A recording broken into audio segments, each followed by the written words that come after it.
Our film begins with Margaret entering the lecture late. The professor is explaining a very important problem and asks the students about the value of sine theta minus sine in y, multiplied by 15,800 plus 2 times 19,765. Margaret enters and confidently says the answer is 967 multiplied by beta over tangent, cosine over cotangent. Indeed, her answer is correct, and the professor praises her, saying, "See, Baheim, Margaret is smarter than all of you." He then shows them Goldbach's pyramid, which contains a very difficult problem that no one has been able to solve before. Whoever solves it will earn their doctorate and perhaps even a Nobel Prize. After the lecture, Margaret asks the professor to review her thesis before the defense. The professor takes her for a walk in the hallway, where he tells her from behind that she is very smart, but her problem is that she is poor. He introduces her to another student, Lucas, who comes from a wealthy family. During lunch, as Margaret goes to eat, she sees her classmates celebrating her for solving the problem. It's worth noting that Margaret is a mathematician working on her PhD thesis on the most difficult problem in history, a problem believed to have no solution. We learn this through her conversation with Lucas, who brags about having the money to fund his research, while sarcastically asking how she plans to fund hers. Margaret responds by saying, "Mathematics is an art, not about money, Daddy," and tells him that money won't make him a scientist.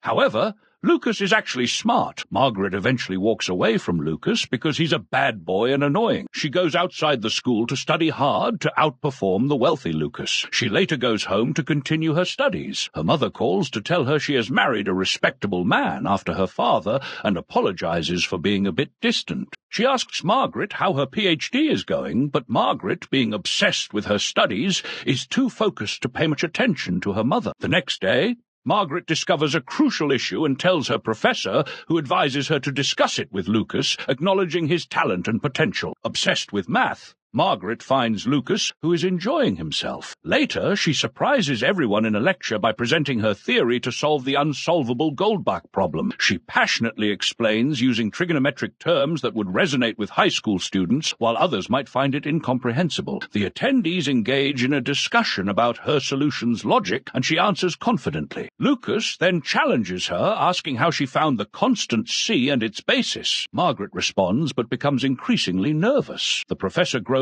tense as well. Lucas delivers a final blow by stating that she cannot derive delta, kappa, and nu simultaneously, declaring her solution incorrect. The professor confirms Lucas' assertion, leading Margaret to leave the discussion in tears. She returns home upset, receiving another call from her mother, who asks how she's doing. Margaret replies that everything is fine. The next day, Margaret confronts the professor, asking about the issue Lucas mentioned. The professor, irritated, tells her to stop complaining, saying she's exhausting him. "Why do you always blame your mistakes on something else? Emotions have no place in mathematics, my dear. If you've made a mistake and your solution isn't logical, no one can sugarcoat it by telling you it's correct and everything is fine." Margaret becomes extremely angry and decides to leave the college-affiliated place and go somewhere else. One day, the professor meets her in a restaurant and tells her that all her classmates are sad because she left. He says she is diligent and a valuable addition to the college. He urges her to return and that Dr. Lashford will supervise her new thesis. He suggests she forget about her old thesis and assures her that she can achieve great success in anything else. Margaret replies, "I've decided to distance myself from the discussion, but I will continue solving the problem on my own and won't stop until I solve it." The next day, she attends a lecture with a different professor, but the professor's explanation lacks logic. When Margaret questions her about how she arrived at the solution, the professor tells her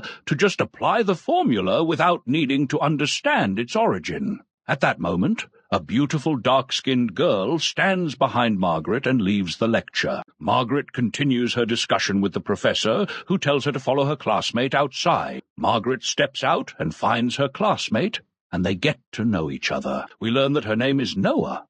When Noah discovers that Margaret has left her housing, she decides to take her in. She shows Margaret her beautiful apartment, and Margaret agrees to pay 3 months' rent up front, plus a month's deposit. Noah takes Margaret to the landlord and pays part of the rent. Margaret notices people in the place playing a Chinese gambling game and asks about it. The landlord explains they are playing for money. We then see Margaret start playing the game on her phone. As days pass, she works in a clothing and shoe store, and her supervisor explains the job's nature. At night, Margaret sits, looking at her phone, playing the game. During this time, she hears her friend doing something inappropriate, so she goes to her to ask what's going on. The two talk about their past relationships, and Margaret tells Noah that she doesn't think she's anyone's type. Her friend boosts her spirits, saying, "Everyone has someone who will love them." We see Margaret at work, looking at her dark-skinned colleague, hoping he might fall for her, but he's puzzled by her behavior. After work, while she's on the metro, Lucas, the wealthy young man, calls her, saying they have developed a new method that might solve the impossible problem and invites her to help. He encourages her to return to her studies and pursue her dream. It's revealed that the professor prompted Lucas to call her. When Margaret gets home, she finds Noah getting ready for a wild party. Noah invites her to join, and they head to a place that's part pub, part disco. The youth are dancing, drinking, and using substances. Margaret watches Noah dance and celebrate, amazed at how bold and charming she is, captivating all the men.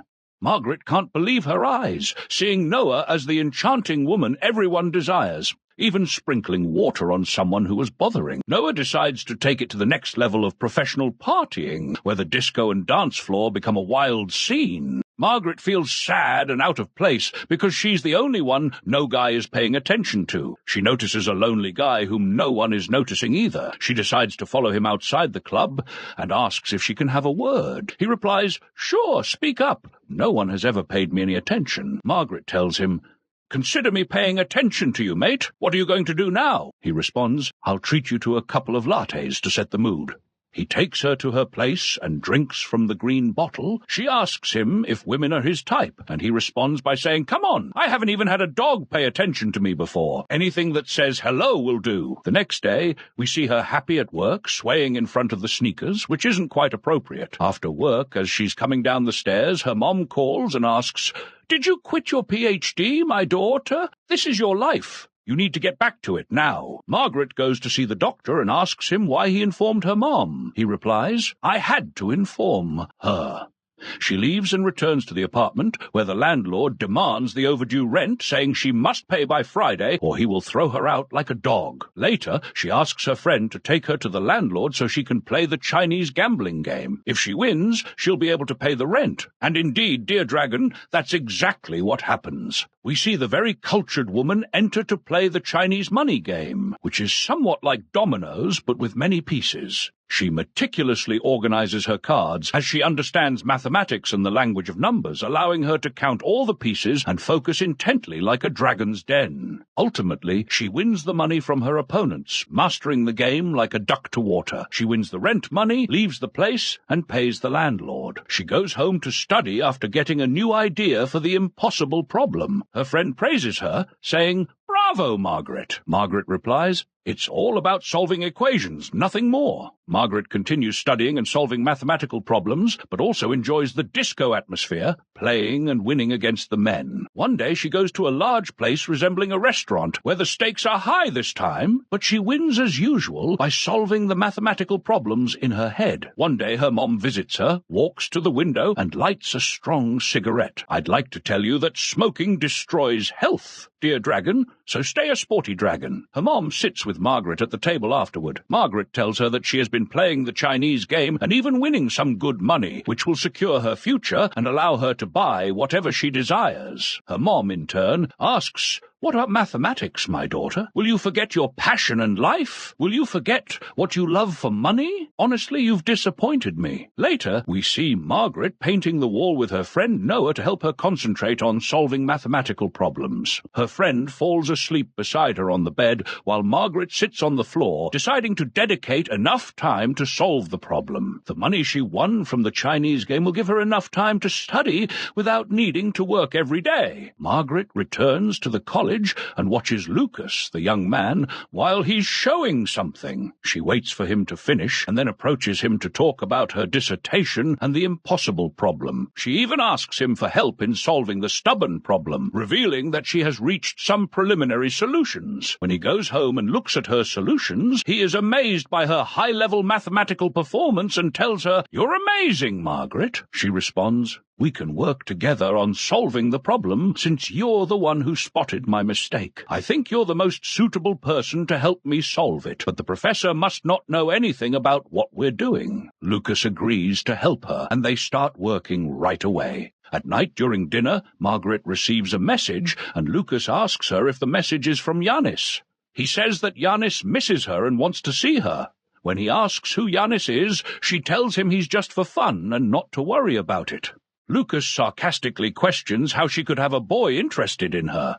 She retorts, asking if he thinks she's unattractive, asserting that many guys chase after her. In response, Lucas says he might as well leave, which he does. The next day, they both start working hard together to solve the problem, discussing that the delta isn't working and they need to address the beta. They take a break to eat, acknowledging that studying makes them hungry, a sign of effective studying, according to Margaret. They discuss the impossible problem, with Margaret explaining that every time she proves a solution, new questions arise, creating an infinite loop of answers and questions. Lucas reassures her, encouraging her not to worry and reminding her of her hard work. The waiter interrupts, calling Margaret the best at playing the Chinese game, making Lucas laugh at discovering more layers to her personality. They head back to the apartment to continue working on the problem. Days go by, and the professor occasionally checks on them. They grow closer, with Lucas starting to admire Margaret's intelligence and personality. They eventually reach a breakthrough and rush home to work on it. Margaret provides proofs, and Lucas offers explanations. Their progress is interrupted when the professor, curious about their work, shows up to see what they've accomplished. He notices Lucas's involvement and reveals his lifelong struggle with the same problem, sharing how his old rivalry with another professor over a similar problem fueled his desire to solve it. The professor admits to feeling envious of Margaret and Lucas for their superior solutions. After he leaves, Margaret and Lucas decide to take a break and relax. The next day at college, the professor asks for an update, and it's revealed that Lucas is actually a spy for him. The following day, Margaret remembers some answers and resumes working on the problem. Noah enters, surprised to find their home transformed into a giant blackboard. Margaret, focused on solving the problem, dismisses Noah's concerns, insisting on the importance of her work. Margaret finally discovers a practical solution and celebrates with Lucas. They discuss the new method, but realize it can't fully address the equivalence problem. They debate the issue, with Margaret proposing proofs for sine and cosine, and Lucas countering with objections from tangent and cotangent. In reality, it's Lucas who is objecting. Margaret, smart and perceptive, eventually uncovers that Lucas is a spy for the professor. This is because the professor wants to solve the problem before her and present it to the ministry under his name. Margaret tells him to get out, and he does. She goes back to playing the Chinese game, but she's distracted and unfocused, losing game after game. She realizes her opponent is cheating, and this is because she's analyzing the game logically, without any emotional influence. She accuses him of being a cheater, saying, "You're a cheat, bro. This isn't right." The shop owner intervenes and pays for her to avoid any trouble. Margaret returns to her apartment to continue working on the problem, using the cheating strategy her opponent used in the Chinese game. After some brilliant mathematical analyses, she manages to find a solution. This is evident when Noah returns to the apartment and finds Margaret solving the problem everywhere, on paper, walls, glass, and even napkins. She didn't leave anything untouched. Noah finds her passed out and wakes her up. Margaret decides to go to her mom's house to clear her mind, taking a walk in the forest to relax. When she returns home, she finds a paper with Goldbach's pyramid drawn on it. She reflects on it and finally reaches a solution in her mind. She gets in her car and calls Lucas, telling him that despite being a spy, she's found the final solution. The next day, She heads to the university and tells him that she saw Goldbach's pyramid and realized that the key is perspective. The perspective from which you approach solving the problem, not the method itself. Margaret discovers that she can solve the problem from multiple perspectives. She stands in front of the blackboard, chalk in hand, solving the problem. All the doctoral students come in to watch her. Even the professor himself stands in awe. Witnessing the impossible problem being solved, Margaret succeeds, and everyone applauds her. Even Lucas is very happy for her, because he's no longer a spy and has transformed into a wonderful person. In the end, the professor applauds her, proud to call her his colleague. Older doctoral students approach her to understand the solution, eager to be the first to learn about the impossible problem from the now famous doctor, Margaret Metwaliel Coley. Lucas leaves, walking with all his manners and virtues, but Margaret follows him and hugs him because he was her true supportive ally. The film ends with both of them together, embodying all virtues and morals. What a truly meaningful story.